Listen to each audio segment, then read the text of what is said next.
Oi, gente. Eu quero dedicar esse vídeo, essa conversa, para todas as pessoas que têm acompanhado o meu trabalho. Na verdade, mais do que acompanhado, melhor dizendo, as pessoas que têm feito junto. Porque um trabalho que pretende lutar por abolição e por cuidado de todos os seres é um trabalho necessariamente coletivo. Não é um trabalho meu, não é como um trabalho artístico vulgar que eu faço, não é um trabalho de nenhum cunho individual, é de cunho absolutamente coletivo. Então eu quero agradecer e dedicar mesmo esse vídeo, especialmente hoje, para todas as pessoas que têm feito junto. Bruninha Contideva, Roberta Bello, Eduardo Pacheco, Daniel Dan, a Kessia Teles Farias. Na verdade, são tantas pessoas que eu seria Janaína.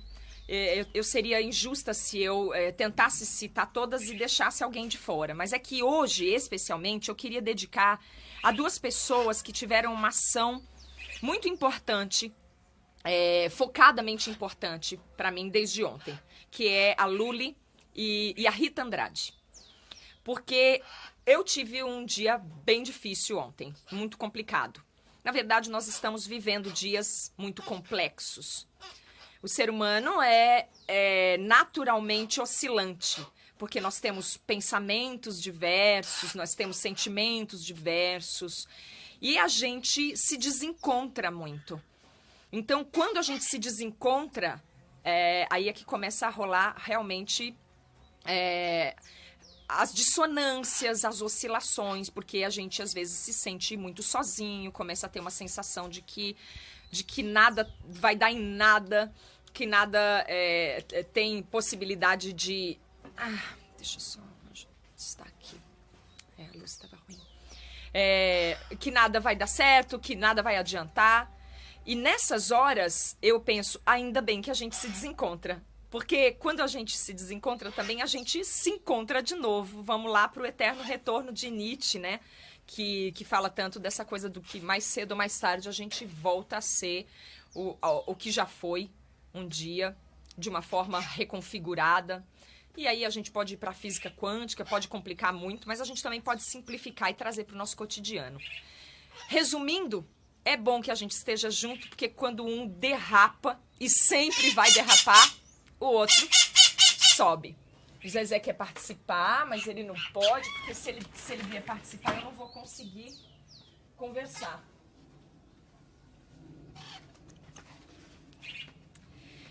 Então, o que acontece? É que a gente está vivendo tempos onde essas oscilações, além delas serem muito mais intensas, porque nós temos hoje um contingente de pessoas habitando o mesmo planeta muito maior, também acontece uma oscilação que é um verdadeiro tsunami, porque nós temos meios de comunicação hoje que fazem com que todo mundo expresse os seus pensamentos.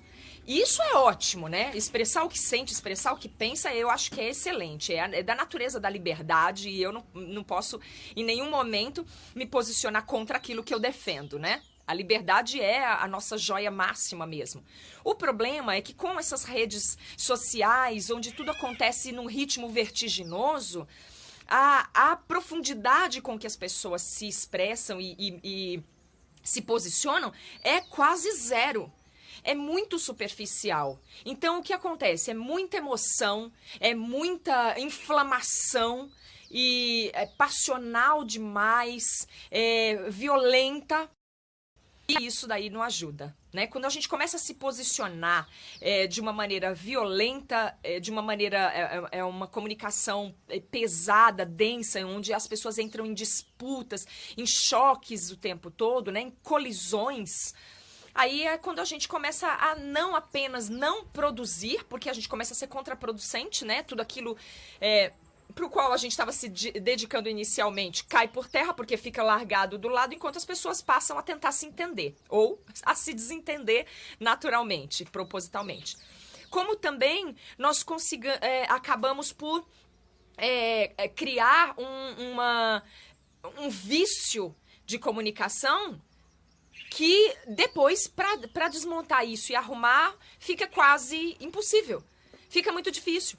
Então, ontem eu tive um dia particularmente difícil e aí eu desço, né? Eu escorrego, porque, na verdade, eu sou muito sensível a essas oscilações, eu sou muito sensível a tudo que eu...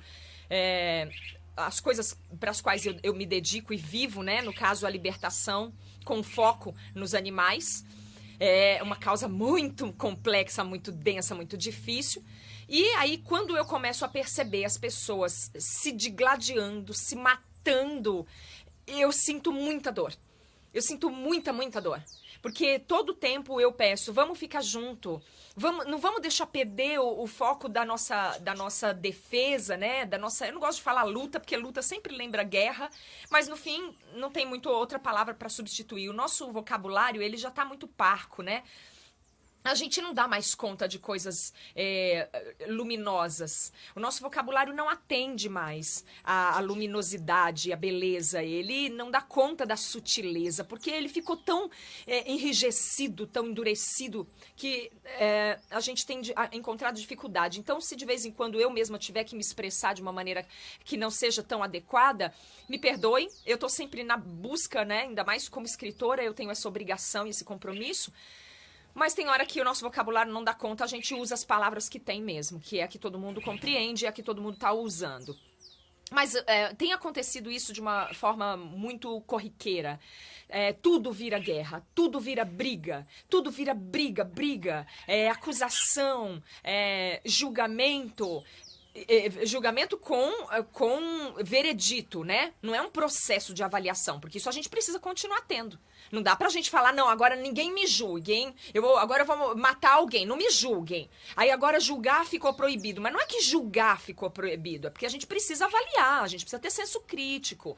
O que ficou proibido, ou o que deveria ficar proibido, era dar vereditos baseados em pouco conhecimento, em pouca compaixão, em pouco amor. Isso devia ser proibido e banido da comunicação. Então, quando eu comecei a sentir os resvalos dessa guerra que se instaurou, o momento político realmente está um lixo na vida, as questões que estão sendo discutidas, debatidas, elas estão sendo debatidas com guerras pessoais. Então, as pessoas não conseguem mais entender que alguém pode ser contra ou a favor de alguma coisa, e ela não está contra a pessoa que defende isso ou aquilo. Ela está contra aquela coisa, aquele objeto, aquela ação, aquele pensamento. Mas tudo virou uma guerra pessoal. Então agora, se eu gosto de roxo e o cara dali do outro lado gosta de amarelo, se instaura essencialmente uma disputa, porque passa a ser uma coisa incompatível, que não pode coexistir. E aí, em vez de um e o outro ponderarem a respeito da possibilidade da gente fazer uma terceira cor, da gente entrar num equilíbrio, vai se instaurar uma guerra onde o amarelo vai precisar matar o roxo ou vice-versa. E aí fica desesperador. E aí é quando eu me sinto um tanto abatida, porque eu não quero fazer posicionamentos que só piorem isso. Se eu não puder dar contribuição para melhora, eu prefiro me calar. E eu preciso me retirar um pouco do cenário. E aí muita gente me cobra presença da maneira mais legal que eu podia imaginar. Então são as pessoas que aparecem, que surgem e falam: Nana, eu observei que você andou repetindo demais a palavra desistência, morte, e todas as outras, os outros termos que nos levam a entender que você está num nível descendente, né? Num vetor descendente. Não seria a hora de você parar com isso e retomar a sua força? E aí vem uma outra pessoa e fala: Nana, olha, é assim mesmo que acontece. De vez em quando a gente precisa lutar contra aqueles que querem mais que você desista. E naquele momento eu penso, eu tenho um compromisso. Eu já afirmei e eu não vou abrir mão dele por nada. Ainda que essas pessoas não aparecessem, eu preciso acreditar que elas existem. Porque quando eu fiz um compromisso em lutar por seres inocentes que não têm voz para se defender, eu já tenho que contar com isso. Eu não posso esperar que as pessoas apareçam e venham me pegar no colo, passar a mão na minha cabeça e volta pra luta, Nana. Não, eu me coloquei nesse lugar. Então eu agradeço o que algumas pessoas têm feito muito veementemente para mim. O Hugo que é uma pessoa que tem me dado um estímulo muito grande. O Douglas Moreira, meu Deus, eu não tenho palavras para falar desse garoto, que nem mora no Brasil. Enfim, eu tenho uma porção de parceiros que estão reivindicando com todo o direito o direito de que eu volte para a batalha sã e salva e sem essa de ficar toda hora choramingando. Eu me desculpo, né? Mas eu não me desculpo aquela coisa de foi mal e volta a fazer, não. Eu me desculpo com o compromisso de repensar e parar com essa palhaçadinha que volta e meia eu tô sentindo. Então, hoje eu acordei, eu liguei o celular pela manhã e dei uma olhada, porque as pessoas que estão não acompanhando o meu trabalho, mas fazendo junto, elas têm o direito da minha atenção permanente. Então eu olho lá, eu vejo quem disse o quê, quem tá pedindo o quê, quem tá solicitando o quê, quem tá opinando, quem tá sugerindo.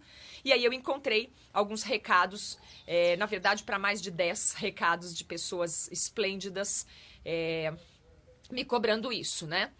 E aí eu desliguei de novo e eu fiquei mais de 2 horas refletindo acerca disso. Ou seja, cuidando das lagartas. Eu coloquei uma frase clichê nesse vídeo, onde eu digo que quem não cuida de lagarta não vai ver borboletas. É uma frase clichê porque ela é óbvia. Tudo que entra pro clichê é porque provavelmente faz muito sentido, né? Senão não ganharia tanto eco.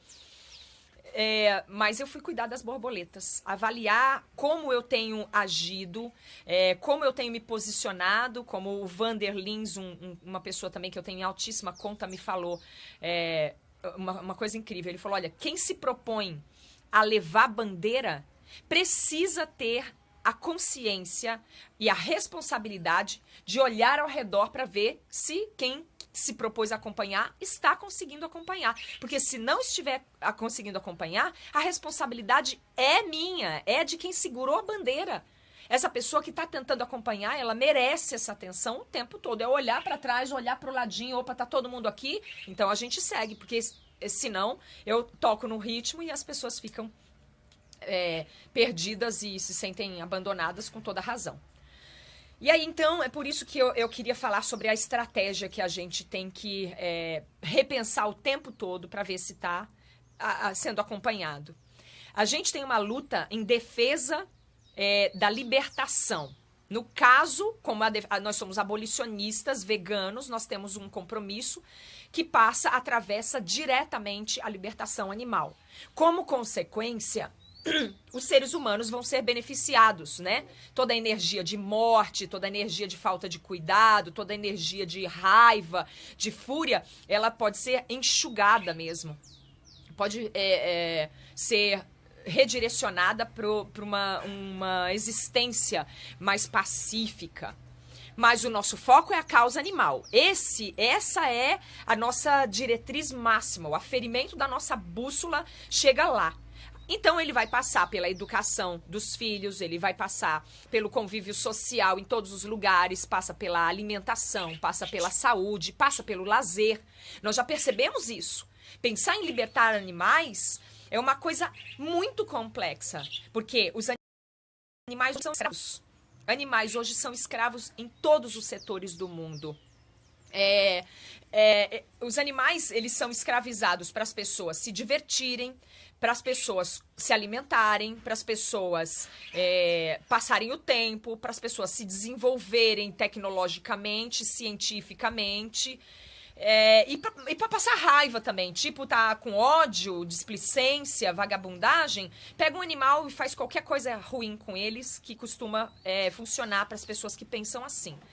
Então, quando a gente vai falar de defender e libertar esses seres que não podem lutar por si mesmos, a gente tem que passar parte do nosso direito para eles, transferir. Nós somos procuradores deles.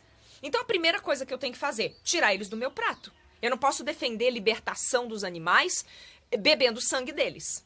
Aí já começa uma dicotomia gigantesca. Aí já começa a guerra, porque eu tenho direito de escolher, porque se você não quer comer, o problema é seu. Não, não é. Não é. O problema é de todo mundo. Se eu tivesse querendo cuidar, ser vegetariana, para eu ficar saudável, aí sim era um problema meu. Mas como eu quero libertar todos os seres, como é que eu posso ficar tranquila em eu não matar um boi e o outro ir lá e matar? Desculpa, mas essa é a minha missão, eu não posso largá-la. É a minha obrigação, a missão que eu assumi. Não é uma missão que nenhum ser sagrado superior me deu, não. Fui eu que assumi. E quando eu assumi... Obrigada, tá falando muito.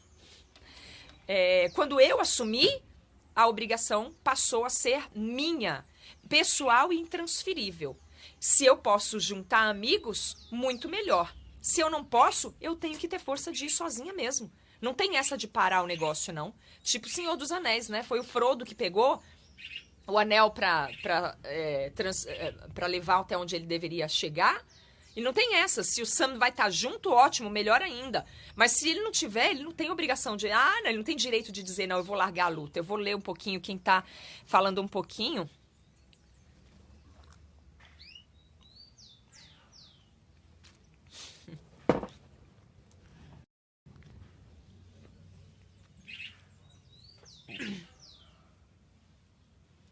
Eliane Darco. Obrigada, viu, Delarco? Obrigada, eu sei, eu tenho visto. Todo mundo que está acompanhando o meu trabalho está fazendo junto. E eu conto sim com essas pessoas. Eu só não me coloco como dependente, porque a obrigação primordial é minha mesmo. E eu vou seguir, eu vou tentar descobrir coisas, eu vou errar e vou levantar, eu vou errar e vou aprender de volta. Sim? É só uma perguntinha sobre arte. Quando a tinta tá meio aguada demais, eu não ponho no pratinho, eu ponho no recipiente com ar fechado, né? O que acontece é que o pote provavelmente estava com água para que ela não secasse, você tá pegando a parte superficial. Pegue uma colher e pegue lá de dentro um tanto e ponha no pote. Tá ok, obrigado. O mini vegano pintando, tá fazendo desenhos pro projeto da gente, do projeto de empoderamento das crianças. Então, gente, é assim... Eu revisito todo o tempo o que eu tô falando, o que eu tô fazendo. Muitas vezes eu preciso corrigir. A maior parte das vezes eu preciso corrigir. E às vezes eu só preciso atualizar. Porque as coisas mudam o tempo todo. O mundo muda, o sentimento das pessoas mudam, a forma de se comunicar muda, o jeito de lutar muda, os instrumentos mudam, as ferramentas mudam e a gente precisa atualizar para poder fazer um trabalho inteiro, um trabalho completo. Senão não sai, senão não vai sair. Eu fiquei muito abatida porque... Primeiro, porque eu vi as pessoas se matando na internet, assim, de uma maneira incauta, de uma maneira muito falta de amor mesmo, muito falta de consideração, muito falta de estar perto. Essa distância que a internet promove, da gente se falar sem se olhar nos olhos, sem sentir o coração do outro, ela é muito favorável para a violência. Porque é muito mais fácil eu xingar alguém que eu não empatizo, que eu não tô perto, que eu não tô vendo.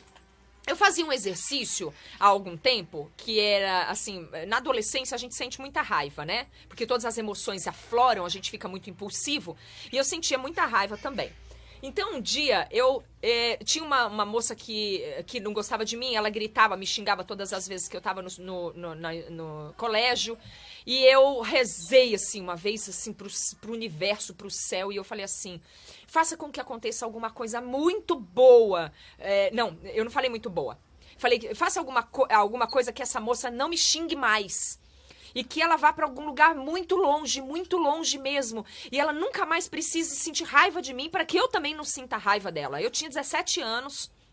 E essa moça era ex-namorada de um namorado meu, então ela sentia raiva, muita fúria. E ela, todos os dias, eu chegava na escola, no colégio, e ela gritava, me xingava, eu era magrela, eu era modelo, então eu parecia uma libélula, assim. E ela me chamava de magricela, o vento levou, me xingava mesmo.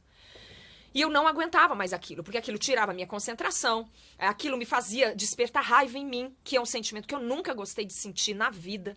Então eu senti aquela coisa e um dia eu rezei mesmo com todas as forças do meu coração e eu falei que essa moça vá para algum lugar bem longe, e ela nunca mais precise sentir raiva de mim, para que eu também não sinta a raiva dela. E imaginei ela viajando, assim, para algum lugar fora do Brasil, porque quando eu tinha 17 anos, fora do Brasil era quase outro mundo, né, para mim. E aí um dia eu tava, se tiver algum amigo daquela época me assistindo, Marcelo, Inês, vai lembrar disso. E aí um dia eu tava na sala de aula e a prima dela estudava comigo, a Simone, e era muito minha amiga. E aí chegou alguém, tocou na porta da sala de aula, e aí a Simone voltou chorando, se descabelando, porque essa menina morreu. Ela morreu com um tiro na cabeça que uma prima dela, na hora de ir para a escola, de ir para o colégio, foi brincar com uma arma carregada. Até hoje eu não sei direito o negócio, só sei que deu um tiro na cabeça dela. E eu não conheci na minha vida um sentimento de culpa maior. Por quê? Porque eu fui incauta com os meus pensamentos. Evidentemente, não fui eu que pedi isso, eu não tive poder sobre isso. Evidentemente, hoje eu pondero e entendo que foi só uma trágica e infeliz conexão de acontecimentos, né? Que eu não chamo de coincidência porque eu não acredito em coincidência, mas eu acredito em conexões.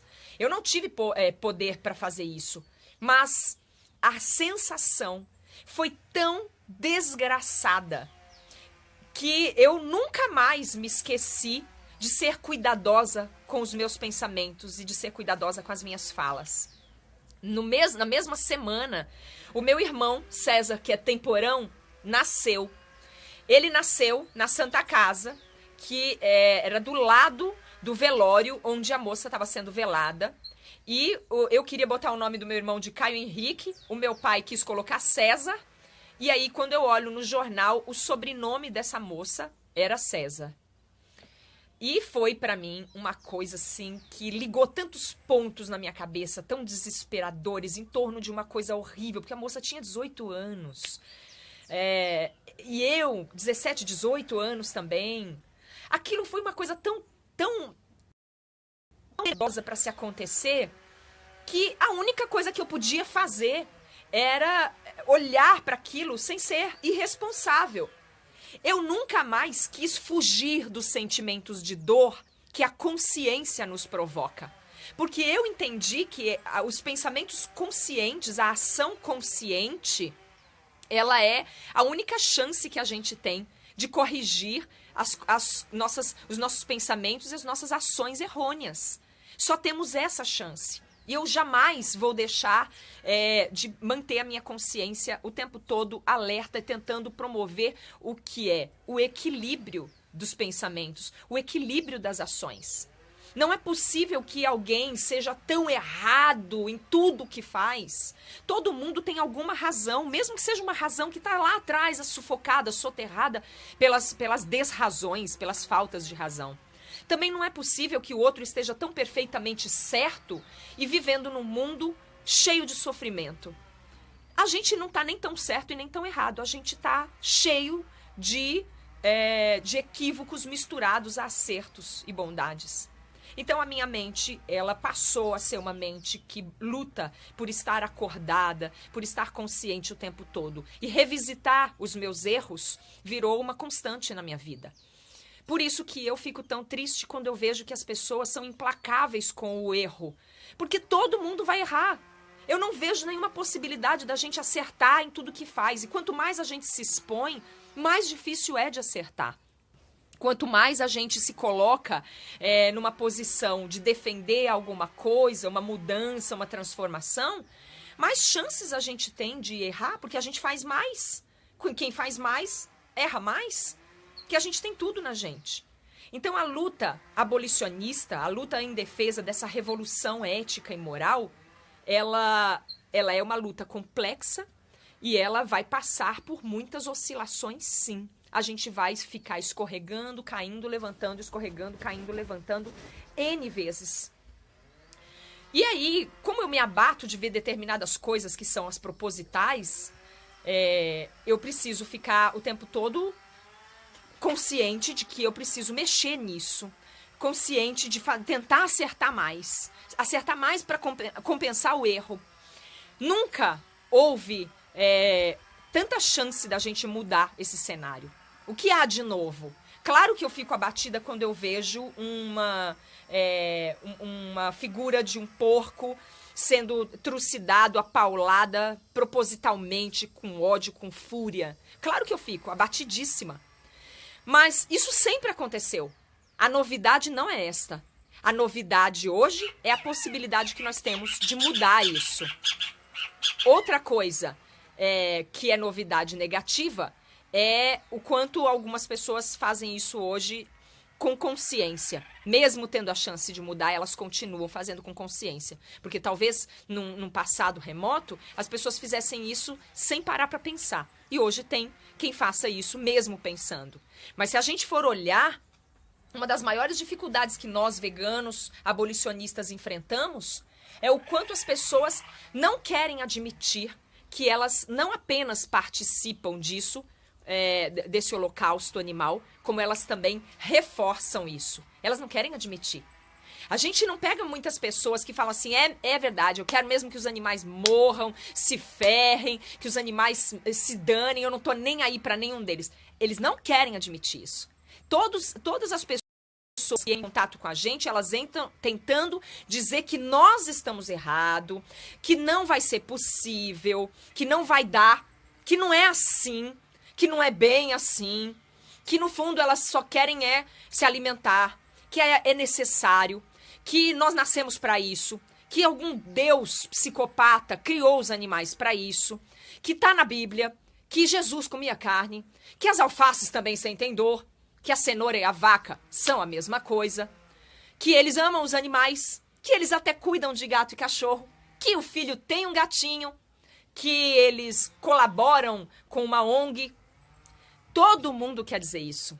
Ninguém quer admitir que é um monstro consciente. Ninguém quer admitir que é um egoísta. Ninguém quer admitir que é um insensível. Ninguém. Você pega a pessoa mais tosca, ela começa, fala, e daqui a pouco ela fala, não, mas isso não. Você fala assim, você é a favor de matar, esfolar chinchilas? Bruno, pega uma chinchila pra mim. É que nós temos símbolos da nossa luta aqui, que nós resgatamos, e eu gosto muito de olhar para eles, e às vezes eu gosto que as pessoas também tenham essa chance de olhar para eles, porque muito pouca gente pergunta alguma coisa, tendo de fato a oportunidade de estar em contato. Se a gente pergunta para as pessoas, você é a favor do massacre animal? Eles vão dar um jeito de dizer que não. Eu não conheci pessoalmente alguém que fala, eu quero mais é que se dane. Teve aí um vídeo de uma pessoa, mas é uma pessoa visivelmente perturbada. E aí a gente não coloca isso na conta, né? A gente não coloca na conta pessoas que têm perturbações mentais, que têm dificuldades com o seu sistema cognitivo. A gente tenta falar só de quem realmente é atuante nisso, de forma minimamente consciente, que dá para levar em consideração. Se a gente perguntar... Essa é a Bruma, né? Não. É a Nota? Essa aqui é a Nota Maria.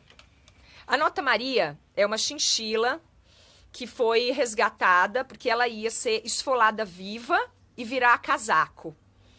São necessárias cerca de 250 chinchilas esfoladas vivas que ficam em choque durante 15 minutos até morrer e que é retirada uma tira desse pelinho dela aqui, ó, para fazer o casaco para alguma pessoa insensível e perturbada vestir.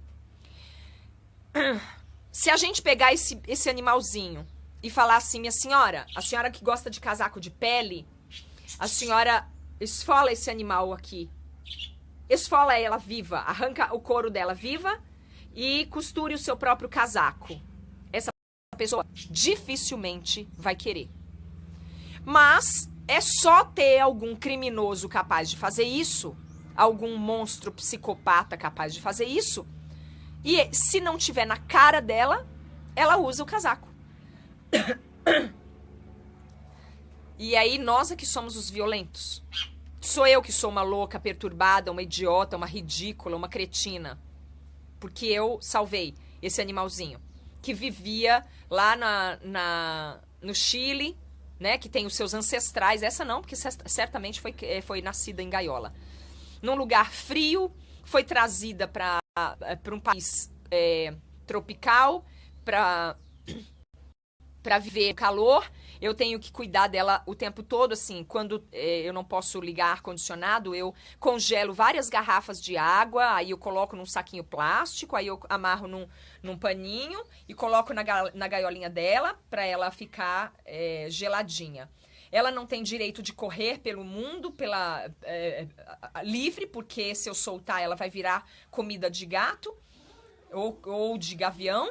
Ela vai se perder, ela não tem como encontrar o próprio alimento.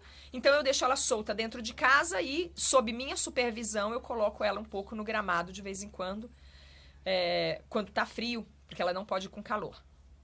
E dá pra gente passar o resto da vida da gente fazendo isso? É pouco, né? Eu não posso fazer isso por todas as chinchilas, porque enquanto eu salvei 4, são 250 para fazer só um casaco para alguma psicótica. Para alguma psicótica vestir. Então, eles são a razão da minha existência mesmo. São mesmo. E aí, quando eu fico abatida de ver os seres humanos trocando porrada na internet e perdendo de vista a causa, eu respiro fundo, me nutro da energia de pessoas como o Oberon, como a Rita, como a Luli, Jaqueline, Roberta Bello, Bruna Kuntideva, Daniel Dan, Eduardo Pacheco, Douglas, Rodrigo Guglieri, Lu Pires, Laura Ohana, Carla Daniela, e assim, eu poderia ficar aqui um dia inteiro só desfiando e pensando, não, vamos embora, vamos pra luta de novo, porque a gente tem muita coisa pra fazer. Nunca o cenário foi tão horrível, mas também nunca o cenário foi tão favorável.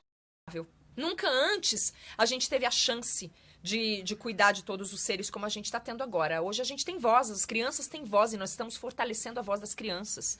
Os pais que não dão apoio, a gente vai apoiar o próprio pai e mãe. Nós estamos com o projeto agora Vamos Empoderar as Crianças. Mais tarde eu vou ver se eu consigo voltar para a gente falar só da campanha. Vamos fazer as crianças desenvolverem afeto, juntarem o nome à pessoa, ou seja, filho, você ama os animais? Ligue os pontos. Quem ama os animais? Mata ou cuida? Quem ama os animais? Protege ou come? Ligue os pontos, filhinho, porque isso é um trabalho de cognição. É o trabalho que a gente vai tentar fazer. No meio do caminho, não dá pra ficar passando no matadouro, entendeu, filho? Se você ama os animais, seja coerente com isso. Da mesma maneira que eu vou te ensinar. Filho, homem, se você respeita as mulheres, você bate nelas ou você respeita? Se você ama as mulheres, você estupra ou você ama e cuida? Da mesma maneira que nós vamos colocar um ligue os pontos. Se você ama a natureza, você cuida dela e preserva ou você destrói? E no destruir não é simplesmente chegar e atear fogo. Não. Se você desmata um campo enorme para colocar boi para matar depois, você está destruindo, tá? Para a criança entender, porque ela não está entendendo. As crianças não estão tendo a chance de fazer uma cognição, a coerência. Elas estão vivendo uma esquizofrenia pregada e incentivada pelos pais. E nós vamos tentar mover isso aí. São essas pedras que a gente vai mover. Vai ser fácil? Claro que não. Porque os pais não vão querer admitir que eles obstruem o caminho dos filhos deles de se tornarem amorosos. Eles vão tentar dizer que não, que eles estão fazendo isso para preservar a saúde do filho. Mesmo que ele passe ali na venda e compre um salgadinho de bacon cheio de sal, cheio de nitrato, cheio de glutamato monossódico, açúcar, gordura trans. Mesmo assim, eles vão tentar dizer isso. Não é, doutora Carla Daniela? Não é com essa pedra que a gente vai ter que lidar? Não é essa pedra que a gente vai ter que empurrar? E não é fácil. De vez em quando a gente vai perder o fôlego, vai ter que ter um parceiro para colocar água na boca da gente. Não tem como fugir disso, não tem como escapar, a luta é pesada. Só que a gente agora tem a chance que antes não tinha. Antes a gente não tinha chance, agora a gente tem a chance. Agora a gente pode falar em direitos animais. Por quê? Tá tão suja assim a minha voz, músico? Não, você falou pôr água na sua boca. Obrigada, não quero. Então é assim, a gente tem que lutar todo mundo junto, porque eu não sou médica. Eu fiz uma faculdade de biomedicina há muitos anos, não dei sequência, não pratiquei. Então o meu entendimento, ele só serve para me amparar. Para eu não ser completamente cega. Eu fiz medicina tradicional chinesa depois de bastante tempo, e aí eu me especializei em algumas coisas da medicina que me dão uma visão que não é completamente leiga. Mas se eu tenho a doutora Carla Daniela, a doutora Laura Ohana, a doutora Fernanda de Luca, pra gente falar em nutrologia, pra gente falar em terapia alimentar, pra que eu vou me arvorar? Eu sou artista, daí eu faço música, aí eu faço campanhas artísticas, eu, meu filho e meu marido.